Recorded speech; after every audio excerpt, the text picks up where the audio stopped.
All right, Woody, let's go right to him. Alain Poupart, SI.com Dolphins and All Dolphins podcast, does a great job. Been around this team longer than anybody in town and watched the good, the bad, and the ugly, back to the average and everything else that we've had. Alain, good morning, man. How you doing, bud? Doing good. How you doing? I'm doing great. Can we just jump right into this stuff? So are you sound like Stephen Ross has told Mike McDaniel after letting Chris go after that Ravens game, hey, you got 8 games to show me. I want to see this team get better. I want to see you win games. I want to see it a competitive team. I want to see what you can get out of Tua to see going forward, but you're the coach the rest of the year, and we'll see. Is that how you took the whole thing? Oh, without question. And I would be tempted to think right now they're probably leaning more toward keeping him than not keeping him for 2026, unless things fall apart in the last 6 games. And by falling apart, that means not being competitive, especially in primetime games, and then losing a lot of the final 6. I sense that Stephen Ross really doesn't want to blow everything up. I know he got rid of Chris and a couple of his longtime guys that have been with him for way, way too long. But I just, you agree, at 84, 85 years old, he really doesn't want to start this thing over. Not the whole operation. I think he wanted a fresh set of eyes. Let's say maybe he decided through consultation with some of the people he trusts in the upper echelons of the organization that the issue was more about drafting than anything else, or player personnel. So let's get a fresh set of eyes on that. Hence the hiring of Champ Kelly in mid-March as senior personnel executive, and then him being promoted to interim GM once they moved on from Chris Grier instead of Marvin Allen, who had been the assistant GM, but keeping intact the head coach / quarterback situation, particularly because of, and here we go again, the Tua contract. Yeah. So do we, and Champ Kelly seemed like a really good guy. I've heard great things about him too. We'll see. And you can tell, he's really trying to get after it here in the first couple weeks. Do we need another football guy in there? I'm just curious for you. I know everybody's talked about this, but we need somebody strong to overlook talent.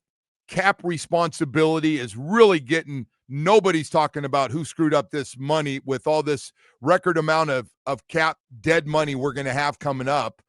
But we need somebody that's got big brass basketballs to oversee this and make tough decisions, who stands up and doesn't hide from it. Do you agree with that?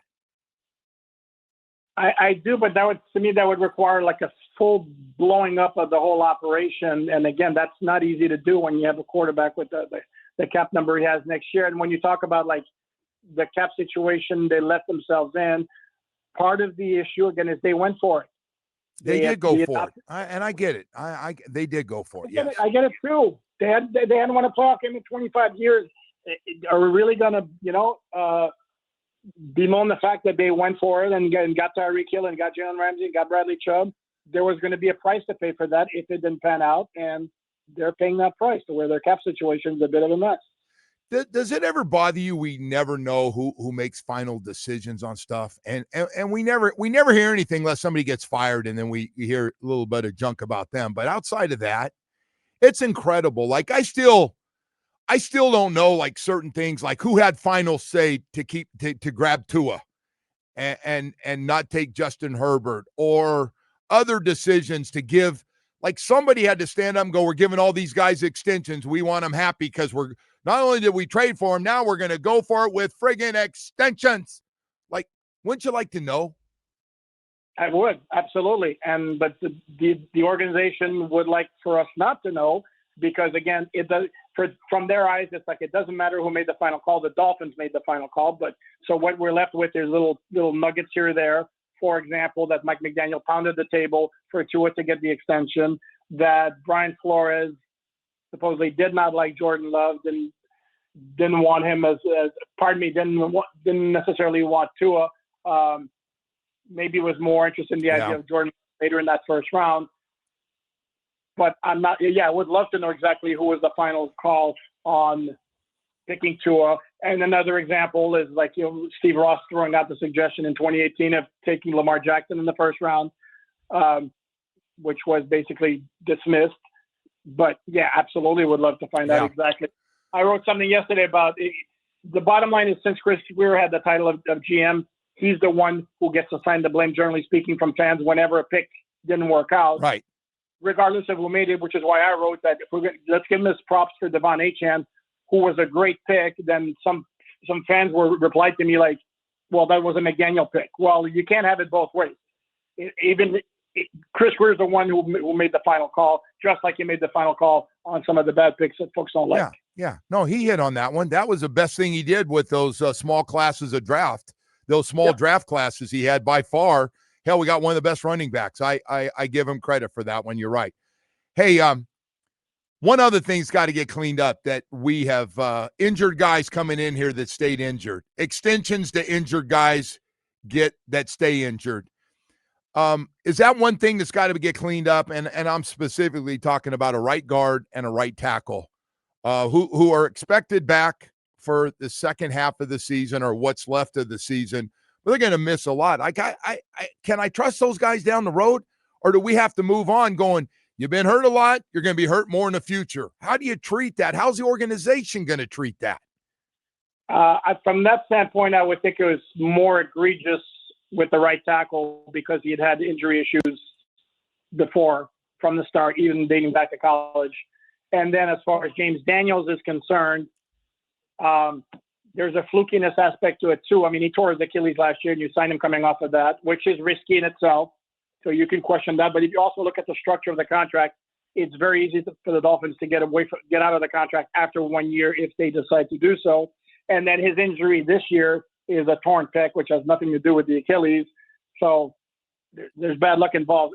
I don't want to necessarily take shots at them every single time, but that's a pattern. And you remember Chris Grier is always using the example whenever he was asked about this idea of signing injured players. Curtis Martin, who dealt with a whole bunch of injuries in college and got to the NFL, never got hurt. Yeah. Became a complete stud. Yeah, no, that can't happen. There's just a lot of things we've done that we just have to change course on that haven't worked. 1 year, it seems to be one injured guy that never comes back or comes, and I think he's more worried about the 401k retirement program than he is about playing for the Dolphins and maybe trying to play well enough to keep his career going. We've just we've whiffed on some of those situations, and I just wonder, how do we change some of this stuff so we don't go through this cycle and 25 years becomes 30 years without winning a playoff game? You got to get more picks like Devon Achane. And by the way, if you were referencing Darren Waller in your earlier comment, I didn't have an issue with the Darren Waller acquisition and move because they didn't give up anything basically in draft picks to get him, and the contract is very, very reasonable. The only problem with the move is they didn't protect themselves with somebody else.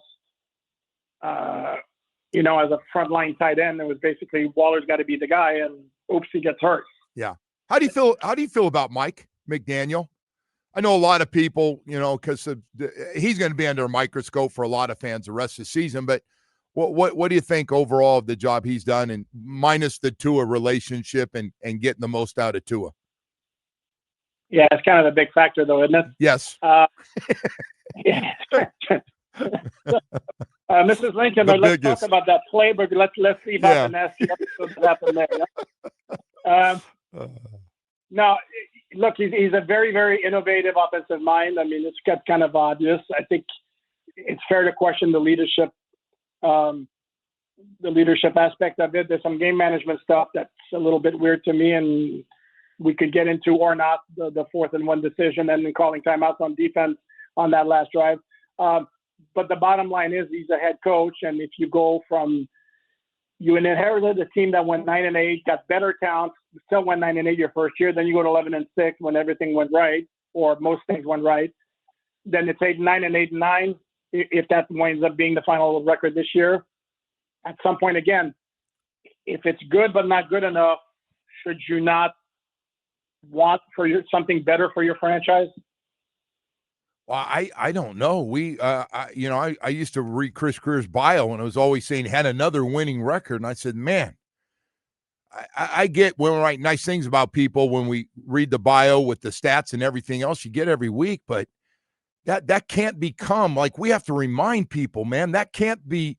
It's got to be like it used to be. It used to be about winning playoff games and winning the division and getting, home field advantage, or at least getting a home playoff game, which, by the way, gives you the best chance, honestly, to win a playoff game. And we just haven't done it enough. And I just feel like we have to remind everybody, and, like that's the goal, not what we're doing, trying to make this great run to get to 9-8 this year, which would, to me, or hell, 8-9 would be great after the way they started. But anyway, yeah, man, I just want somebody to bitch to a little bit. But you make a very good point, and that's the thing. It's like, even if they finish strong, and my suspicion is that may prompt Stephen Ross to say, look, okay, we lost a lot of close games early in the season. Yeah. Those can turn around. And this is not me saying this is me envisioning his thought process. But the bottom line is that we'll have been, let's say, consecutive 8 and 9 seasons. That should not be good enough, especially in year 3 and 4 of your head coach. Yeah.